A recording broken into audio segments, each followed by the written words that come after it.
Bonjour et bienvenue pour une nouvelle édition de nos Paroles libres de l'AFPOLS, enregistrées comme les autres dans les locaux de l'association.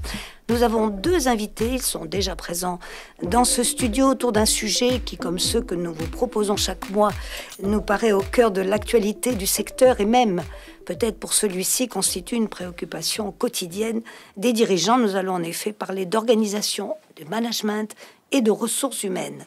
Et je salue Christophe Palot. Bonjour monsieur. Bonjour. Directeur associé Habitat et Territoire Conseil. Vous êtes aussi secrétaire général du club Innovation et Management. C'est un laboratoire d'idées dédié précisément à l'accompagnement du mouvement HLM face aux grandes tendances qui se dessinent, que nous allons revoir avec vous. Et vous serez rejoint dans un moment par ce que nous appelons notre discutant. Il s'agit de Patrice Tillet, directeur général du groupe Arcade Vive, acteur du logement social et de la santé au niveau national, je le dis quand même, 32 filiales, soit plus de 200 000 logements. Un praticien donc qui viendra confronter son expérience et sa vision de la gestion et de l'organisation interne de l'entreprise à vos analyses et sûrement ajouter des questions aux miennes, notamment sur tous les leviers que vous proposez pour répondre aux enjeux nouveaux. Alors, il faut quand même le dire d'emblée, je crois qu'on l'avait évoqué en préparant notre échange, cette période, bien sûr, est marquée par des évolutions.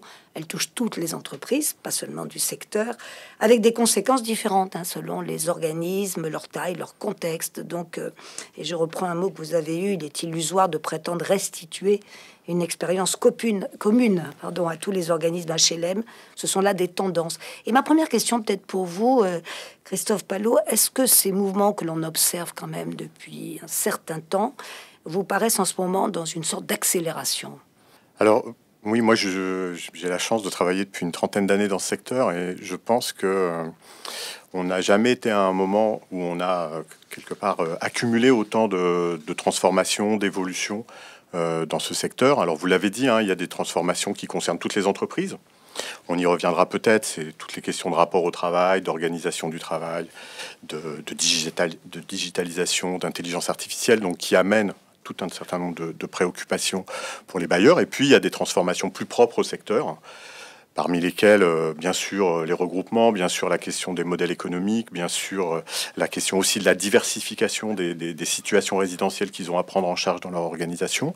Et donc, tout ça, ça crée un contexte d'amplification, d'accélération des mutations, dans lesquelles les bailleurs sont plus ou moins armés, plus ou moins engagés. Et forcément, ça crée une situation un peu spécifique aujourd'hui de transformation et de changement. On peut ajouter, vous avez parlé de l'intelligence artificielle, je pense qu'on va y revenir. On peut ajouter aussi des enjeux globaux, comme par exemple, bien sûr, le changement climatique qui impacte aussi le mouvement, et pas seulement le mouvement, qui impacte l'ensemble du monde économique. Bien sûr, alors le changement climatique, j'aurais envie de dire, bien sûr, ça embarque sur plein de dimensions. Moi, je pense aussi que les questions du travail, par exemple, de la question de la place du travail dans nos vies, elle s'est bouleversée dans les dernières années. On voit bien que cette place, elle est moins prépondérante aujourd'hui chez les salariés. Moi, j'ai souvent coutume de dire, il y avait 24% des salariés en 2022 qui accordent une place très importante au travail. Oui. C'était 60% il y a 30 ans. Oui, c'est très fort, donc il y a des choses qui bougent comme ça. De la même façon, les facteurs d'épanouissement au travail, on les connaît aujourd'hui. On sait que quelque part, un collaborateur, pour être bien dans son travail, il a besoin de pouvoir y donner du sens, de pouvoir avoir le sentiment d'agir au quotidien sur son travail, sur son organisation, d'avoir la capacité de peser un peu sur les décisions.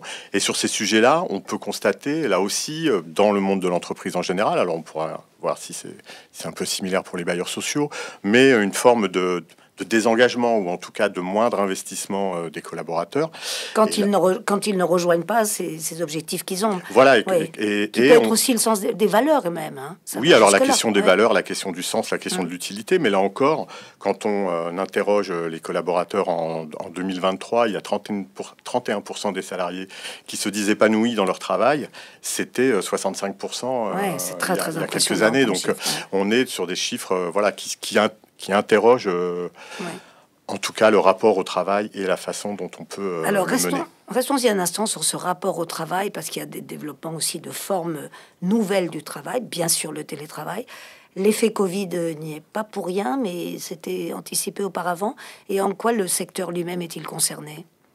Alors le secteur, il est passé en 5 ans, comme toutes les entreprises, de quasi une utilisation extrêmement résiduelle du télétravail, une mobilisation, et puis beaucoup d'interrogations sur l'opportunité d'aller dans ce type de dispositif, à un engagement assez massif, hein, puisque alors, on a des résultats de la branche, par exemple, des offices. On peut faire l'hypothèse que pour les ESH, c'est un peu similaire. Il y a plus de 40% des collaborateurs qui sont en télétravail au sein de... En tout cas, qui mobilisent le télétravail. C'est plus qu'ailleurs, c'est non? 21% sur les salariés de l'ensemble. Donc, ça veut dire que ce télétravail, c'est venu, là aussi, modifier de manière assez considérable les formes d'organisation, manager à distance, des équipes qui sont plus continuellement présentes sur site. Ça veut dire, voilà, ça pose des questions de cohésion. Alors, il y a des avantages, ils sont assez connus, hein, sur l'efficacité, sur l'équilibre vie pro, vie personnelle, qui est une attente assez forte des collaborateurs et des salariés aujourd'hui. Mais ça pose aussi beaucoup de questions sur la cohésion. Et d'ailleurs, on commence à avoir des mouvements de retour en arrière sur ces dispositifs. Beaucoup d'entreprises essaient maintenant de faire revenir leurs salariés. Voilà, donc je trouve que ce qui est intéressant aussi dans la période, c'est que les transformations, elles sont pas stabilisées. On n'est pas dans un moment où, quelque part, on aurait accumulé et puis mis en œuvre un certain nombre d'évolutions et on serait redevenu à un rythme de croisière. On est dans un moment où ça bouge tout le temps, en permanence, et donc ça pose des questions importantes pour l'organisation, pour le management, d'embrasser, de prendre en compte l'ensemble de ces fluctuations, et ça, c'est pas facile. Alors, on voit 40% dans le secteur, ce qui paraît effectivement un chiffre important. Si je reviens sur l'ensemble des entreprises, avant d'aller plus spécifiquement sur le milieu HLM, vous avez parlé bien sûr de digitalisation, bien sûr d'intelligence artificielle qui arrive avec, comme on le voit, une force incroyable. Ça, vous attendez à une vraie révolution? On reste au niveau global avant d'en venir aux entreprises HLM? Alors moi, je suis pas un spécialiste de l'intelligence artificielle. Vous avez reçu il y a pas très longtemps Benjamin Revel sur ces sujets. Oui. Ce qu'on voit bien, c'est que l'intelligence artificielle, dans le secteur en tout cas, on a passé une première étape d'acculturation où on regarde un petit peu qu'est-ce qui se passe, comment on va pouvoir prendre en charge ces questions-là, en quoi elles vont pouvoir nous impacter. On voit bien qu'on est en train de rentrer dans une deuxième phase où on essaye d'expérimenter, de voir un peu comment cette intelligence artificielle, à la fois dans le quotidien des collaborateurs, parce qu'au final, les collaborateurs, ils utilisent aujourd'hui cette intelligence artificielle de manière plus ou moins maîtrisée d'ailleurs par les organisations et le management, et ça c'est aussi un sujet. ChatGPT est notre ami à tous, et donc il y a un moment, à condition de savoir lui parler, ou à condition de savoir lui parler, et à condition aussi de maîtriser la manière dont il va pouvoir vous aider. Et ça, c'est pas si évident que ça, et donc ça nécessite, en tout cas nous c'est notre conviction, ça nécessite que les entreprises elles s'en emparent et qu'elles puissent faire la manière dont elles ont envie de travailler là-dessus. C'est vrai pour l'intelligence générative, mais aussi il y a maintenant il y a des IA plus spécifiques qui commencent à apparaître dans le secteur, et donc comment on les utilise, en quoi ça transforme le travail. Vous avez le sentiment, là je parle au sein de votre laboratoire d'idées, qu'on en a plutôt peur qu'envie? Moi, j'ai le sentiment qu'on en a plutôt envie, en fait, que les organismes sont plutôt ouverts à ces sujets. Alors après, il peut y avoir des inquiétudes, mais quand même, les travaux qui sortent montrent qu'il y a moins d'inquiétudes sur la destruction des emplois que sur l'évolution même au cœur de certains emplois, de tâches qui vont être amenées à disparaître pour se consacrer à des tâches qui sont à valeur ajoutée plus importante. Et moi, j'espère, enfin, je trouve intéressant qu'on arrive à faire en sorte que ces IA elles rendent du temps aux collaborateurs de proximité, du temps aux collaborateurs de contact, pour être là où l'IA ne sera jamais, c'est-à-dire dans la relation directe avec les personnes. Et on sent bien que sur le terrain, notamment dans les agences, en proximité, il y a besoin de ce contact-là. Or, les collaborateurs ont de moins en moins de temps. Et donc ça peut être aussi un sujet de... Est-ce que l'IA viendra faciliter cette... profiter de cette opportunité, très riche. Alors, venons-en effectivement davantage sur le milieu HLM, même si on l'a déjà évoqué. La première chose qu'on peut dire, c'est qu'il y a des situations qui sont de plus diverses à gérer. On en a qui sortent un petit peu de partout. On peut peut-être les énumérer. Et c'est ce que je vous ai entendu dire, ou je l'ai lu, je ne sais plus. Dans ce milieu, on n'aime pas trop la diversité. Que voulez-vous dire par là? Moi, je pense qu'on constate de plus en plus une diversité des situations résidentielles. Alors, dans le secteur, on a l'habitude, QPV, pas QPV, secteur diffus, secteur pas diffus. Mais on voit bien que ces catégories-là, elles sont en train de bouger aussi, et que avec le vieillissement, avec l'évolution des populations, avec la paupérisation aussi d'un certain nombre d'occupants et de locataires, on est confronté à des diversités de plus en plus importantes de situations. Je rajoute à ça le fait qu'il y a de plus en plus aussi de situations de copropriété, donc où les statuts juridiques changent, et donc fondamentalement, les organisations, elles n'aiment pas la diversité. Elles ne sont pas préparées. Elles sont pas préparées. Et puis, elles sont pas faites pour ça, en fait. Et donc, dans notre secteur, on aime bien raisonner par ratio, un gardien pour 100 logements, un responsable de secteur pour 1000, des agences à 3000. Vous voyez, on a toute une série de ratios de logements. Or, ces ratios, ils deviennent de moins en moins en phase avec la réalité quotidienne du travail des collaborateurs. Et donc, quand vous allez sur le terrain, les gens, ils vous disent, je gère 800 logements, mais au final, ils gèrent plein de situations très différentes les unes des autres. Et comment l'organisation, elle arrive à intégrer la diversité de ces situations pour penser des modèles différents. Là, il y a un vrai défi. Et là, le secteur est pas très à l'aise sur ces volets-là parce que il y a plein de il y a plein de représentations. Les organisations aiment bien maîtriser les choses et avoir des éléments un peu dans des cadres. Donc alors, vous allez nous donner les leviers et les conseils, évidemment, que propose votre laboratoire. Auparavant, encore sur les difficultés ou les nouveautés que rencontrent les organismes en termes de gestion, d'organisation, le regroupement. Alors ça, c'est pas nouveau, on peut pas dire que ça date de même que les années Covid ou autres, mais regroupement quand même des groupes de taille de plus en plus importante, ce qui sans doute éloigne un peu les cadres dirigeants du terrain, et peut-être même de leur directeur général. D'une certaine manière, on a quand même là quelque chose de nouveau que vous pointez. Alors, à la fois, c'est pas nouveau, mais depuis 2018, c'est une vraie accélération. Je regardais les chiffres encore du panorama de l'Ancols. Là, il y avait 620 organismes propriétaires en 2018. Il y en a 490 aujourd'hui. Donc, c'est quand même un mouvement quand même extrêmement important de concentration, de regroupement. Moi, effectivement, alors avec des formes différentes. Et puis, il y a l'apparition aussi de nouvelles formes. Les sociétés de coordination, ça n'existait pas. Il y en a une soixantaine aujourd'hui. Elles couvrent à peu près 2 millions de logements. Bon, voilà, il y a 2 millions de logements qui sont gérés, en tout cas gouvernés par ces formes un peu nouvelles, dont là encore, on ne sait pas très bien comment elles vont évoluer, comment elles vont transformer. Donc, ça pose alors, bien sûr, les regroupements, ça a des avantages, ça permet des montées en expertise, ça permet des économies d'échelle, tout le monde est assez au clair sur ce volet-là. Ça pose aussi un certain nombre de questions d'éloignement, et moi, je vois 2 éloignements, en fait, importants, il me semble-t-il, qui sont pas toujours très bien estimés. C'est l'éloignement des directions générales avec les réalités de terrain. C'est-à-dire que quelque part, auparavant, le DG, il connaissait ses collaborateurs, il connaissait les résidences, et il était, comme dit notre président, à portée de baffe. Aujourd'hui, il l'est beaucoup moins, en fait. Il est beaucoup moins. Donc, il y a toute une série de filtres qui l'éloignent de cette réalité. Mais alors, qui prend les baffes aujourd'hui? C'est souvent les mêmes, c'est ceux qui sont sur le terrain, mais je pense que là, il y a une vraie question d'articulation et de meilleure prise en compte pour décider de manière plus ajustée aussi. Comment on prend mieux en compte ces réalités de terrain? Premier éloignement. Deuxième risque d'éloignement, c'est l'éloignement avec les collectivités locales. Or, on est dans un pays où, quand je suis à Pau, en Nouvelle-Aquitaine, j'ai pas envie que les décisions se prennent à Bordeaux. Quand je suis à Clermont-Ferrand, j'ai pas envie que les décisions se prennent à Lyon. Et j'en ai souvent le sentiment. Et je peux avoir le sentiment avec ces regroupements qui se font à des échelles régionales. Et donc, le défi pour les structures, il ne s'agit pas d'aller forcément contre ces éléments-là, c'est d'imaginer des formes d'organisation qui vont permettre de mettre en face des élus dans les processus décisionnels.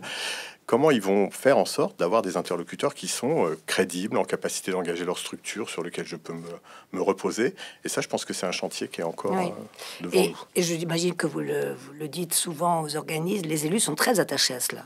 Bien connaître. Nous, on rencontre souvent les élus. Et en fait, qu'est-ce qu'ils attendent, les élus?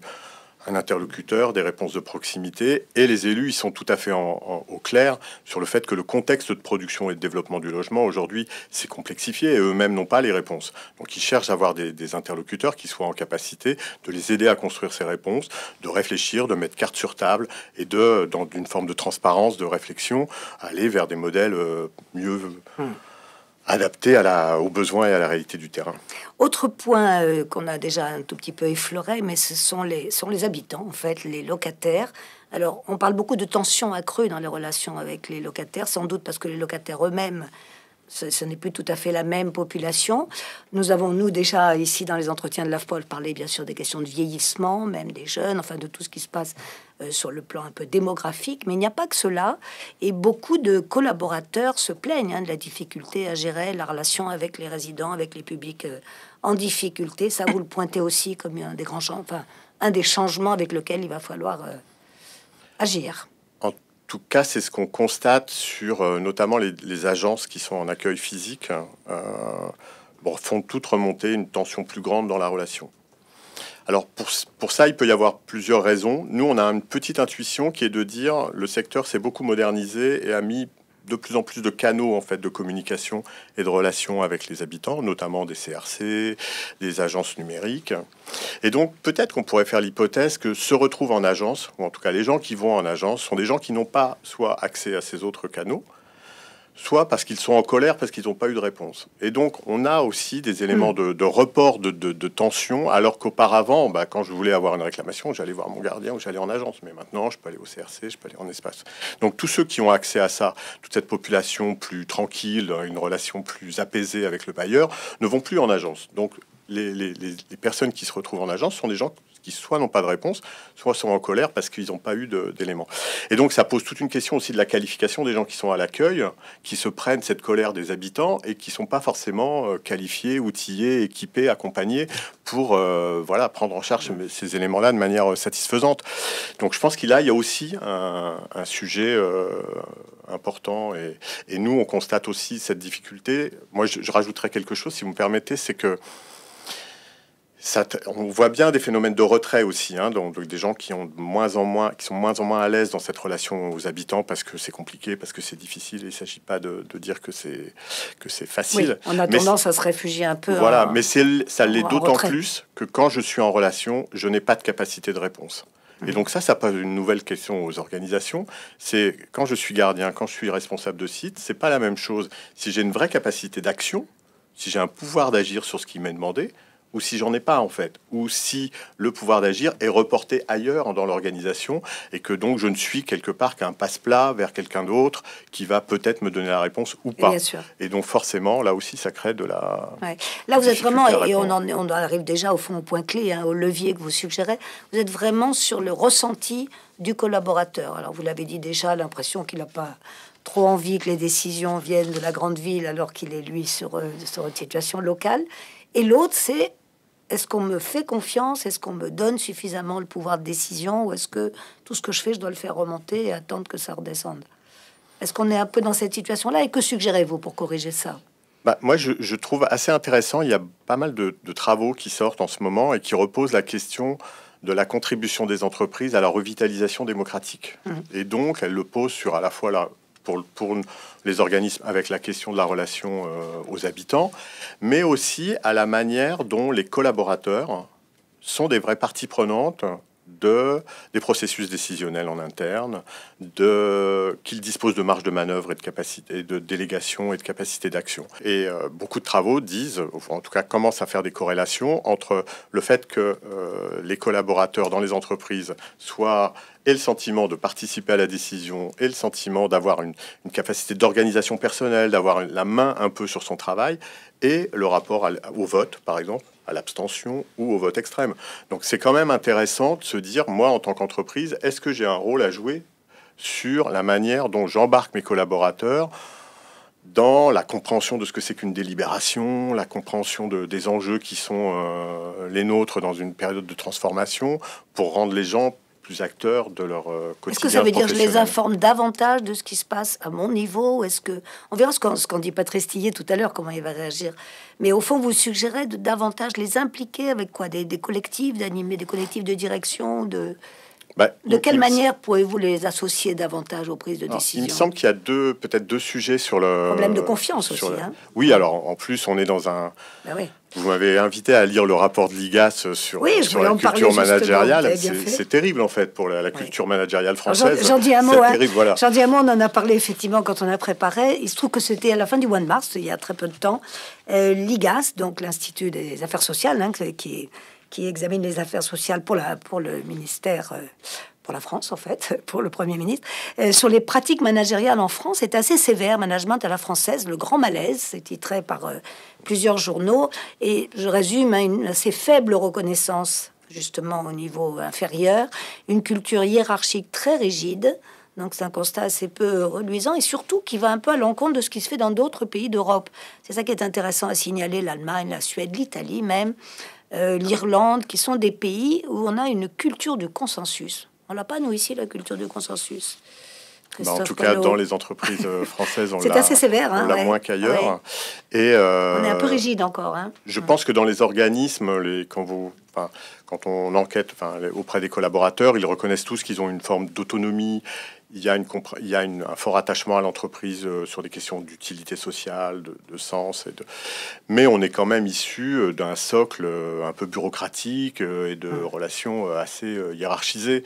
Et donc, la question de la délégation, du pouvoir d'action, de l'autonomie, elle se pose d'une situation assez paradoxale. En fait, on peut avoir des collaborateurs qui sont très autonomes, qui voient même presque parfois peu de personnes venir regarder leur travail. Parce que quand vous êtes un gardien sur site éloigné, vous faites votre travail de votre côté. Voilà, vous faites votre travail de votre côté. Vous avez une capacité de vous auto-organiser qui est assez forte au final. Et donc, il y a une certaine autonomie. Et puis, d'un autre côté, il y a aussi des questions de délégation, de pouvoir, d'engagement, de signature qui sont encore parfois un peu... à l'ancienne, insuffisante, on va dire. Voilà. On va dire insuffisante. Donc, vous suggérez de davantage intégrer ou faire rentrer les collaborateurs, à tous les niveaux d'ailleurs, hein, sur le sentiment que, on revient à la quête de sens, hein, sur le sentiment qu'ils sont vraiment utiles là où ils sont. Est-ce que ça passe par la formation des collaborateurs? C'est un gros sujet, ça, la formation. Je pense qu'avant la formation des collaborateurs, ce serait bien de réfléchir à la formation des dirigeants. Tout à fait. Ça peut être aussi un élément, parce qu'on est dans une période de transformation importante. On en a esquissé certaines, il y en a aussi beaucoup d'autres. Et donc la question dans ces transformations, c'est au final, les dirigeants, comment ils se positionnent par rapport à ce monde qui bouge? Comment ils réaffirment leur vision de ça? L'intelligence artificielle, j'en fais quoi? La question justement de la place des collaborateurs dans le travail. C'est quoi ma conception en fait de ce qui fait l'homme et la femme au travail au quotidien? Donc tout ça, c'est des sujets sur lesquels il faut prendre parti quelque part. Il faut affirmer, réaffirmer un projet, où est-ce qu'on veut aller, la question du vieillissement, je la prends en compte, la question des jeunes. Et donc, c'est d'ailleurs assez intéressant quand on regarde... Je la prends en compte et j'en parle à mes collaborateurs. J'en parle et je fais un récit là-dessus. Enfin, je raconte une histoire autour de ces éléments-là. Et d'ailleurs, c'est assez intéressant de voir dans le secteur comment certains bailleurs commencent à afficher dans leurs projets stratégiques des termes qu'on ne voyait pas il y a quelques années. Ah oui. Je pense à des bailleurs qui affichent le vivant, par exemple. Projet d'entreprise autour du vivant, autour de la régénération, autour de la coopération, autour du logement santé. On en parlera peut-être avec Patrice Tillet. Donc, toutes ces dimensions-là qui, il y a quelques années... on avait des projets Cap 2030, vous voyez, donc c'est pas du tout, ça dit pas du tout la même chose. Donc ces mots, ils sont intéressants parce que ils disent la manière dont moi, en tant qu'organisme, j'ai envie de me saisir de l'ensemble de ces sujets.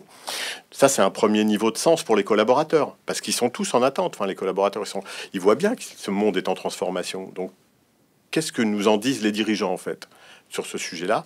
Et je pense qu'il y a une autre échelle de dialogue ou de discussion, c'est l'échelle plus micro du travail. C'est-à-dire comment on arrive à créer des espaces où on discute du travail en train de se réaliser. Est-ce que ça doit être les réunions? Parce que les réunions, on n'en manque pas quand même dans le secteur, comme partout d'ailleurs. Oui, alors parfois... Ça peut être autre chose, parfois elles sont pas toujours utiles. Elles sont pas toujours utiles, oui. Et puis c'est toujours intéressant de revisiter les instances et de voir ce qu'on y fait, est-ce que c'est efficace, parce que les instances où on cherche à tout faire, on finit par... faire un peu moins d'éléments. Mais moi, parce que je constate des éléments dans la réalité du travail au quotidien, il y a beaucoup d'encombrements et d'empêchements. Il y a beaucoup de gens qui sont mus par la qualité du service, mus par la qualité de leur travail, et qui, par toute une série de petits irritants, viennent se retrouvent un peu empêchés. Nous, le nombre de collaborateurs, notamment sur les managers de proximité, qui nous disent « je devrais être sur le terrain, je devrais être auprès de mes équipes », et je passe 60%, 70% à alimenter mes outils de gestion, ça pose un sujet quand même. C'est peut-être là que l'IA peut intervenir. Alors, Ça pose, oui, peut-être l'IA peut intervenir, il faut souhaiter qu'elle intervienne, mais il faut souhaiter qu'elle soit pas non plus, comme les systèmes d'information, une forme de fausse promesse, en fait, parce que la promesse des systèmes d'information, c'est quand même la simplification de ma vie professionnelle. Bah, sur le terrain, c'est pas si évident, la simplification de ma vie professionnelle. Donc, bon, il y a encore à faire. Il y a encore à faire. Et pour conclure sur le rôle des habitants dont nous avons parlé, là encore, que peut-on faire? Quel levier peut-on actionner pour justement aller vers eux ou éviter toutes ces frictions dont on a parlé?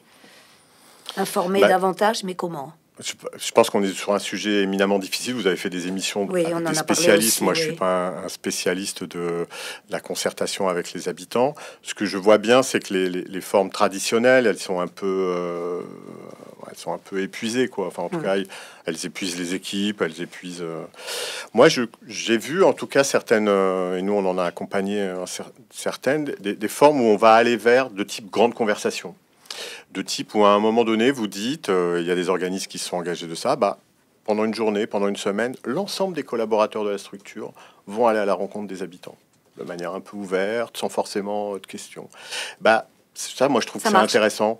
Ça marche parce que, notamment, ça marche en interne, parce que tout d'un coup, ça crée une vision du locataire qui est pas simplement celui qui vient râler à l'accueil, mais tout d'un coup, c'est un être humain qui est dans sa réalité de vie, qui a aussi des difficultés, qui a aussi... Et les gens sont toujours bien reçus, donc ça change le regard aussi. Et dans des moments de tension, moi je trouve que c'est intéressant de retrouver une vision un peu enchantée de la relation avec les locataires. Et ça crée beaucoup aussi de positif du côté des équipes, puisque quelque part la question du client ou de la relation au locataire n'est plus que la question du gardien ou que la question de l'agence, mais devient la question de l'entreprise. Et donc ça, c'est aussi un élément intéressant parce que ça fait du bien aux comptables, aux gestionnaires de charges, d'aller voir aussi les gens pour qui ils travaillent au quotidien. Et tout le monde se sent mieux. J'ai une petite question presque en forme de boutade. Si l'on suit toutes ces propositions que vous faites, que devient le rôle de la direction générale? Est-ce qu'elle ne va pas se sentir privée de beaucoup de ses prérogatives? Non, parce que les directions générales, elles ont beaucoup de choses à faire. Elles ont beaucoup de choses à faire. D'abord parce qu'il y a une grande évolution dont on n'a pas parlé, c'est les systèmes de gouvernance, en fait. Oui. Sont quand même largement complexifiés. Et aujourd'hui, un directeur général, il doit composer avec... sa gouvernance de groupe, quand il fait partie d'un groupe, et il y en a beaucoup qui font partie d'un groupe, que ce soit des sociétés de coordination ou des groupes nationaux, et il faut faire attention et soigner sa gouvernance de groupe. Il doit il doit aussi faire attention aux gouvernances locales, parce qu'il est attendu par les élus, il est attendu par un certain nombre d'éléments, d'acteurs dans l'environnement, et puis il doit embarquer ses équipes, engager l'ensemble de ces transformations. Et moi, je suis assez convaincu que le dirigeant omniscient, omnipotent, qui sait tout et qui peut tout faire, c'est un peu fini. Et donc, il y a un vrai enjeu de construire des collectifs de direction générale en capacité de porter l'ensemble de ces dimensions. Et ça pose un vrai sujet parce que, en dehors du directeur général, souvent les membres des comités de direction, ils sont chacun dans leur technicité, chacun dans leur métier.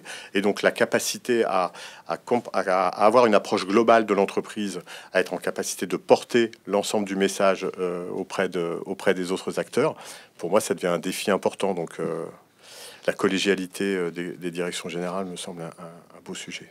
Ils vont y arriver? Bien sûr. C'est pas le secteur le plus en danger à ce niveau? Non, parce que c'est un secteur qui est aussi très friand et qui a démontré par le passé sa capacité d'adaptation extrêmement forte. Donc, tout va bien. Tout va bien. Enfin, tout devrait aller bien. Merci beaucoup, Christophe Palot. Donc, je l'ai dit, secrétaire du groupe Innovation et Management, un directeur Habitat et Territoire Conseil. Donc, et puis on va demander à notre discutant, je vais lui céder ma place, Patrice Tillet, qui vous écoute, directeur général du groupe Arcade Vive, de voir ce qu'il pense de tout ça, comment c'est applicable, est-ce que lui-même... Je voudrais donner 2 informations que nous n'avions pas données en ouverture, là, sur Patrice Tillet, qui est très important pour notre discussion, pour votre discussion. Vous allez dialoguer ensemble. Il a une formation lui-même de ressources humaines, je pense que vous le savez, vous connaissez. Il a donné des cours à l'université sur ce thème et il est aujourd'hui, c'est important aussi pour nous tous, au sein de la fédération de l'USH, président de la délégation employeur à la commission paritaire nationale des ESH où l'on réfléchit à ces questions-là. C'est pas tout à fait un hasard que nous l'ayons invité pour dialoguer avec vous. On l'appelle pour venir prendre ma place, tout simplement dialoguer. Merci Christophe Palot, merci pour toutes ces ouvertures.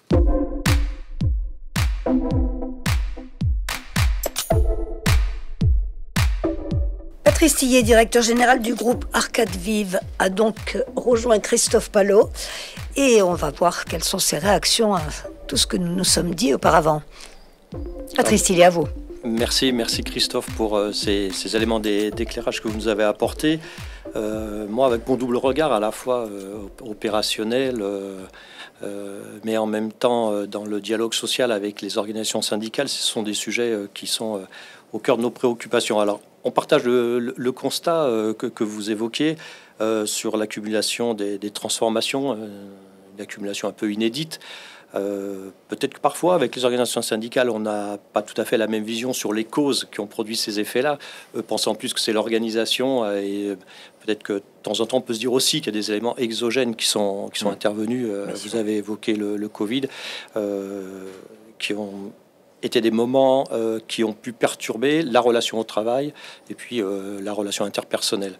Alors, on partage les constats. Moi, j'ai trouvé intéressant la question du télétravail et je n'avais pas en tête le double recours finalement au télétravail dans nos organisations par rapport à la moyenne des entreprises françaises. Hein, c'est ce que j'ai compris dans votre propos. Alors peut-être parce que c'est aussi à la structure très administrative et bureaucratique de nos organisations qui le permet davantage. Et on partage le fait que ça éloigne les collaborateurs, on manque de cohésion par le fait que les collaborateurs ne se croisent plus. Les enjeux des visios, qui est quand même quelque chose à prendre en compte par l'attitude que peuvent avoir des collaborateurs dans des visios. C'est je viens, mais j'arrive quand je veux, parce que ça se voit moins que peut-être que dans une salle de réunion. Je mets pas ma caméra, je mets pas mon micro, j'interagis pas. On voit que ça change énormément dans la tenue du collectif. Donc ça, c'est quelque chose de très intéressant qu'on partage. Et du coup, en rebond, il y a la question aussi du digital et de l'intelligence artificielle qui viennent nous percuter. Alors, on en est sur la digitalisation, vous le savez, vous avez accompagné beaucoup d'organismes sur ces sujets-là. Je pense qu'on a un bon niveau de transformation de nos organisations avec le digital. L'IA, c'est un peu plus récent. Et moi, j'entends quand même beaucoup encore dans nos organisations, et notamment dans le dialogue social, le fait que ça va faire disparaître des emplois. Donc, je trouve très intéressant, et je rebondis sur ce sujet-là, ce que vous avez dit sur le fait que ça va recréer de la valeur, en fait, de la valeur humaine. C'est-à-dire qu'on va pouvoir faire, par les outils, par de la méthode technique, des choses à valeur ajoutée plutôt faible et repositionner les collaborateurs sur des sujets à engagement plus fort. Et du coup, ça rejoint ce que vous disiez sur la question de la proximité et de la relation. Parce qu'effectivement, c'est pas devant un tableau Excel qu'on fait vraiment beaucoup de la relation avec les habitants. C'est plutôt à d'autres moments. Alors, je sais pas si ça, vous l'aviez vraiment en tête, parce que encore récemment, dans le cadre de discussions avec des organisations syndicales, c'est revenu. Vous allez faire disparaître des emplois. Alors, moi, je dis plutôt, on va transformer les emplois et vous allez normalement être gagnant, puisque on va plus utiliser vos valeurs humaines qui font que vous êtes un humain et qu'une IA ne pourra pas faire ça. Moi, je partage assez Effectivement, j'étais peut-être un peu rapide en disant qu'il n'y a pas d'inquiétude. Il y a forcément de l'inquiétude et je suis assez d'accord avec vous. Mais tout ce qui est documenté aujourd'hui en termes d'études un peu supranationales et autres montre que c'est moins la question de la disparition des emplois. Alors, certains vont disparaître, mais moins dans notre secteur, me semble-t-il, que effectivement des questions de transformation et que ça pose la question de l'accompagnement des collaborateurs. Et moi, je trouve qu'il y a un sujet pour rendre crédible en fait le discours sur ça va simplifier, ça va redonner de la valeur à vos métiers. Il faut se préoccuper de la façon dont les systèmes d'information aujourd'hui n'ont pas apporté complètement la preuve que ça va simplifier. Et donc, il peut y avoir une question de la part des collaborateurs qui me semble pas totalement illégitime. C'est que vous nous avez déjà dit ça avec les systèmes d'information. Ma tablette, elle devait marcher. Et puis, au quotidien, au final, ça marche pas, quoi. J'arrive pas à me connecter. Je suis obligé de refaire de la double saisie. Et si je regarde sur 10 ans, je passe plus de temps derrière ma machine que je n'en passais il y a 10 ans. Donc ça, je pense qu'il y a un vrai sujet de, quelque part, crédibilité de l'annonce qu'on porte ou du débat qu'on essaye d'avoir avec les représentants syndicaux. Alors je prends le point et effectivement merci de cette alerte sur le fait effectivement que peut-être nous allons faire une promesse compliquée à tenir. Après il y avait un sujet qui était intéressant sur la complexité de nos organisations et de la réponse à apporter aux habitants liée à la complexité nouvelle que des modes d'habitat. Vous avez évoqué les copropriétés, on peut citer l'intergénérationnel, on peut dire aussi qu'avant on faisait des grands ensembles immobiliers avec des immeubles assez importants et que maintenant on fait vraiment dans la dentelle des programmes compliqués, de petite taille. Et ça nécessite je fais comme ça, là, comme si on faisait de la dentelle, hein, finalement. C'est un travail d'orfèvre, finalement, beaucoup plus que dans des temps plus anciens où on était plutôt sur des organisations par rapport à un patrimoine assez unique dans sa conception et assez massif dans sa réalisation. Donc ça, je trouve que c'est très juste et je mets en regard avec la question des regroupements. C'est-à-dire que sur ce sujet-là, on va avoir cette double complexité qui fait qu'il va falloir travailler dans la dentelle, mais en même temps en regardant ça de très très loin.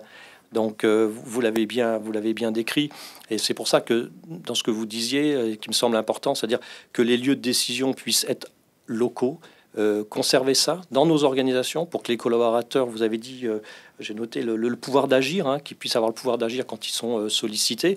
En plus, je trouve que, et on est d'accord, que c'est là où se trouve l'innovation, la créativité, l'inventivité, elle est toujours plus, bon, comme je dis souvent, hein, il y a plus d'inventivité dans le collectif des collaborateurs que dans la tête d'un directeur général, quand bien même il est extrêmement puissant, ça sera toujours qu'un cerveau, qu'un mode d'innovation et de créativité, alors que chez les collaborateurs, il y aura toute la multiplicité, puis c'est eux qui sont les sachants. Ils savent comment fonctionne la relation locataire, les difficultés techniques dans le bâtiment, beaucoup plus qu'un directeur général. Donc, redescendre, ou en tout cas maintenir des prises de décision et la capacité à décider, ce pouvoir d'agir au local, qui est à la fois pouvoir prendre des décisions, pouvoir adapter des décisions, parce que vous l'avez dit aussi, on est dans des organisations où on va fonctionner par modèle, par ratio, où tout est hyper processé. Alors, on revient peut-être un peu au système de process, de labellisation et référencement type ISO, qui était extrêmement contraignant et qui enlevait toute marge de manœuvre aux collaborateurs et de faire œuvre d'intelligence et d'adaptation aux situations qui leur sont proposées. Donc ça, je crois que c'est un élément absolument essentiel. Alors, nous, dans notre groupe, on a ce modèle de... On dit souvent qu'on a un groupe inversé ou une confédération. Ça n'enlève pas le fait qu'il y a un pilotage national, mais pour autant, on repose sur une organisation avec des sociétés dont on dit qu'elles sont vraiment autonomes sur leur territoire et qui sont responsables parce qu'elles connaissent l'écosystème local. L'écosystème, et vous l'avez dit tout à l'heure, hein, c'est la relation aux élus. Moi, j'ai tellement vu d'élus qui me disaient en territoire, oui, mais moi, j'ai demandé à, alors je donne pas les noms là, à un grand groupe d'intervenir, mais j'ai toujours pas de réponse. Ça doit passer dans un comité Théodule à Paris. Et vous me dites en 48 heures, ça passe, je vous fais un courrier d'engagement, ça passe au prochain CA dans 15 jours. C'est sûr que ça change véritablement la donne. Les élus, mais les habitants aussi. Et tout un écosystème aussi associatif. Alors, vous savez que dans le groupe Arcade Vive, on travaille beaucoup sur le logement santé, donc ce qui est un peu notre marque de fabrique que nous allons amplifier en lien avec le groupe Vive, qui est le premier groupe mutualiste de santé en France. C'est-à-dire que ce sont des écosystèmes locaux et souvent avec un relais associatif. Et du coup, c'est dans ce cadre-là que nous pouvons apporter des réponses absolument concrètes. En tout cas, moi, je partage complètement cette vision. Je pense que c'est un vrai défi pour les structures qui, on voit bien, de toute façon, elles grossissent. Et donc, cette tendance-là, on va pas revenir à l'émiettement de structures. Donc, on est sur des structures qui grossissent. Et donc, elles ont vraiment un enjeu de concilier ce qui faisait la force des petites structures quand même, c'est-à-dire fluidité, rapidité, polyvalence, capacité de discussion avec les élus fluide, voilà, et la force aussi des grands dispositifs qui permettent aussi de mobiliser de l'ingénierie financière, mobiliser de l'argent et Dieu sait que c'est un sujet aujourd'hui, donc on peut pas, voilà, moi il s'agit pas de dire c'était mieux avant, hein, c'est de dire il y a une question de défi à concilier, c'est ce qui faisait la force des plus petites structures, me semble-t-il. D'ailleurs, dès qu'il y a des enquêtes régionales sur les taux de satisfaction, dans les enquêtes de satisfaction, à chaque fois, c'est les petites structures qui ont des taux très importants et souvent plus importants que les grosses structures. Donc ça pose quand même des sujets de bonne articulation.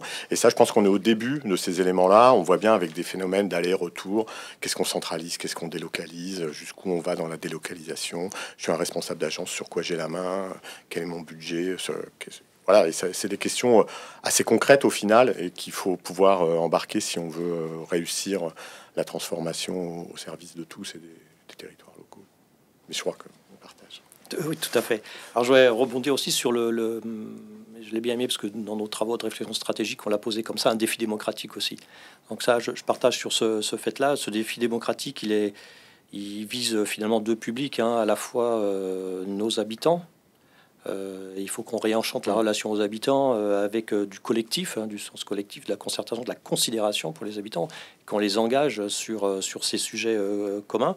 Et puis on en parle souvent de la symétrie des attentions, c'est-à-dire aussi, et ça rejoint la question du sens et de l'engagement.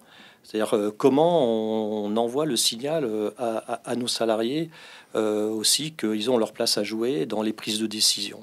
Alors, nous, on est un groupe un peu particulier, j'aime bien dire intensément humain, parce qu'on a une gouvernance mutualiste, avec des élus mutualistes engagés, bénévoles, volontaires, autour des sujets de santé. Ça fait sens. Et puis de l'autre côté, l'autre actionnaire important, c'est une coopérative de salariés. Et on pousse d'ailleurs la représentation des salariés dans nos entités sous forme de sociétés de salariés qui interviennent, qui sont actionnaires et qui participent aux décisions du conseil d'administration.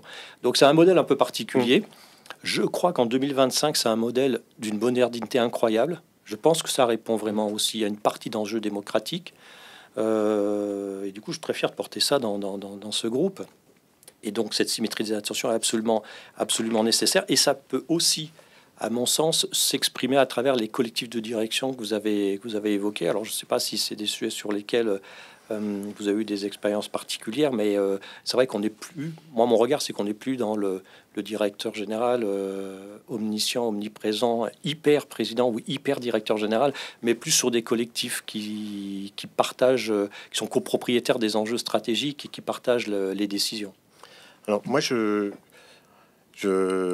que j'ai une vision qui sera un peu plus contrastée de cette réussite-là, c'est-à-dire que je pense que ça reste devant nous, c'est-à-dire, et y compris, c'est pas qu'une question de direction, de directeurs généraux, hein, c'est aussi une question de ce que moi, en tant que membre du comité de direction, j'attends de ma direction générale, c'est-à-dire on est aussi dans des structures où parfois ça peut être plus confortable de se dire que la décision elle est prise par quelqu'un d'autre et que moi quelque part j'applique et donc il y a quand même un sujet d'évolution de la compétence et de la capacité à embrasser des sujets qui sont plus larges, il me semble. Mais je suis d'accord sur le fait que, d'ailleurs, on voit bien dans les organisations qu'aujourd'hui commencent à s'installer des formes de COMEX, donc des directions générales aussi plus ramassées, qui permettent aussi de partager, de sortir d'une forme aussi d'isolement du directeur général ou de la directrice générale, parce que ça arrive, hein, aussi des DG qui sont un peu seuls, en fait, avec une capacité à embarquer leur comité de direction qui peut être réduit ou limité, parce que voilà,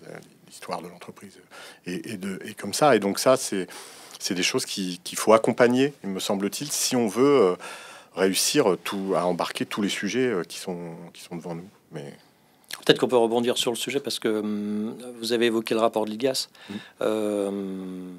qui semble édifiant sur les pratiques managériales dans le pays. Et c'est vrai que dans notre nécessité de muter finalement pour avoir des modes de management plus, je sais pas comment il faut les qualifier, plus vertueux, plus soft. Il y a un enjeu de transformation culturelle, je pense, parce que effectivement, vous avez cité le terme d'organisation bureaucratique, hein, qui en sociologie des organisations correspond tout à fait. François Dupuis, qui a beaucoup écrit sur le sujet, ressemble parfaitement à nos organisations. Donc, on a ce sujet culturel qui fait que l'organisation elle-même n'est pas encore mature. C'est pas qu'une question de dirigeant qui est pas mature. Et vous l'avez signalé.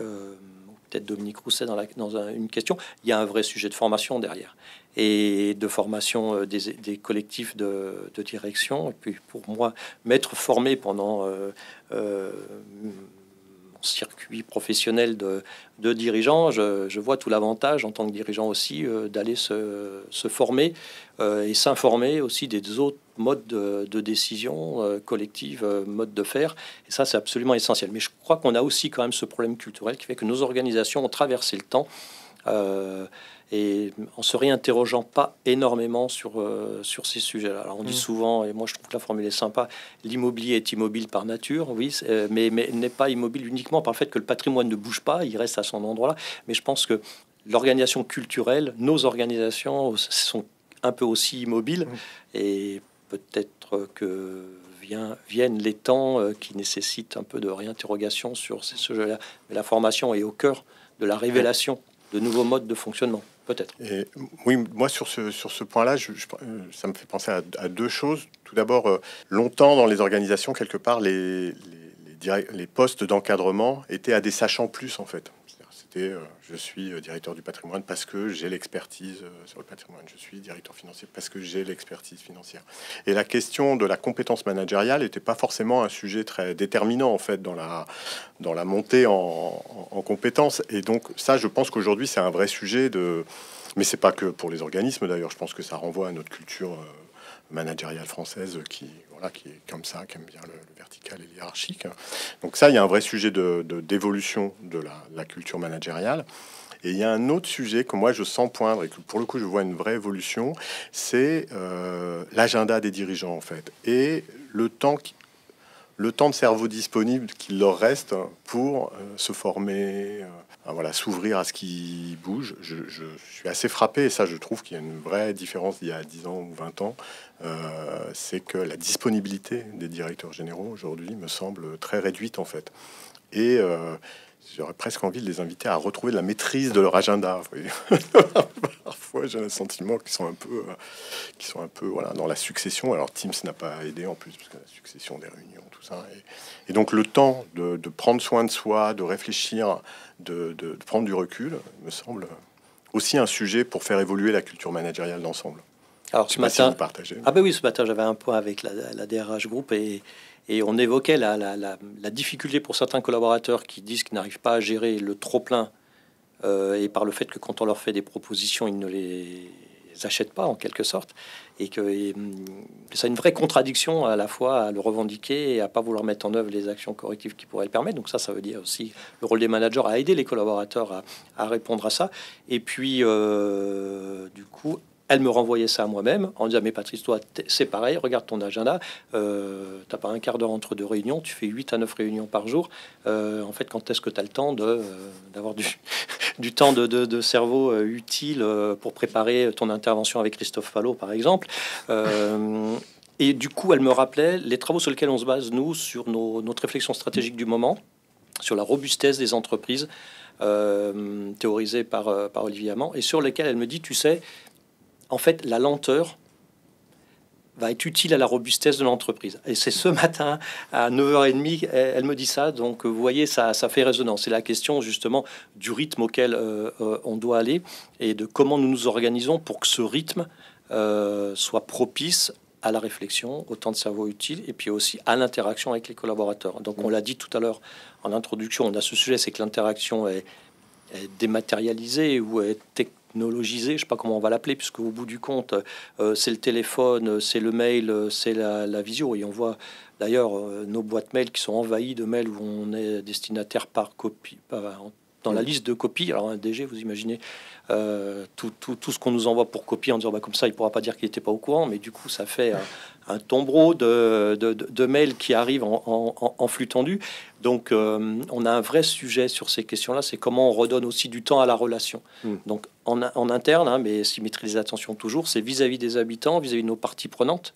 C'est intéressant aussi de se dire qu'on a un rôle sociétal et qu'on doit être à disposition d'associations qui ont envie de nous rencontrer pour échanger et peut-être proposer des travaux communs, collectifs. C'est les élus locaux, c'est les entreprises avec lesquelles on travaille qui ont des difficultés ou qui aimeraient nous faire valoir des points d'amélioration dans leur relation avec nous et peut-être même d'innovation. Donc si on n'est pas à l'écoute de tous ces sujets-là, je pense que nos entreprises auront quelques difficultés. Mais en tout cas, ce que j'ai entendu en conclusion de votre propos, à la question de Dominique Rousset disant oui, ça va être compliqué, est-ce qu'ils vont y arriver? Vous avez dit oui, bien sûr qu'ils vont y arriver. Alors, je sais pas si c'était pour les collectifs de direction ou si c'était pour les organismes de logements sociaux, mais effectivement, je pense qu'il y a beaucoup de capacité aussi à s'interroger sur ses propres fonctionnements, une plasticité dans les organisations qui commence à arriver, d'hybridation dans nos organisations. J'évoquais le groupe Arcade Vif dans lequel on agglomère à la fois des ESH, des coopératives, une association qui intervient sur l'habitat inclusif. Nous allons accueillir bientôt un office public. Nous sommes en discussion avec d'autres offices publics, avec une SEM. Donc on voit aussi que toutes ces choses-là vont venir. Alors ça va apporter de la complexité, mais en même temps, ça peut donner du sens aux collaborateurs de se dire finalement la famille s'agrandit avec des enjeux nouveaux.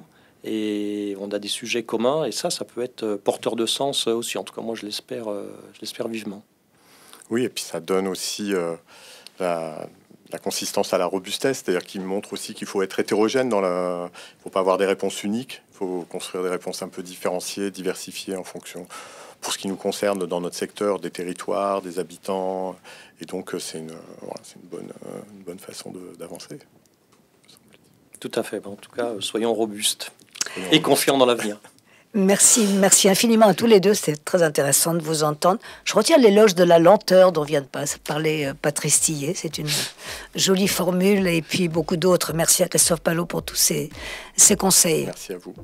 Merci. Et voilà la conclusion de notre nouvel épisode de l'AFPOLS, des entretiens de parole libre de l'AFPOLS, avec donc Christophe Palot et Patrice Tillet. Beaucoup d'enseignements sur l'organisation, le management et les ressources humaines. Merci à tous les deux infiniment. Merci. Merci.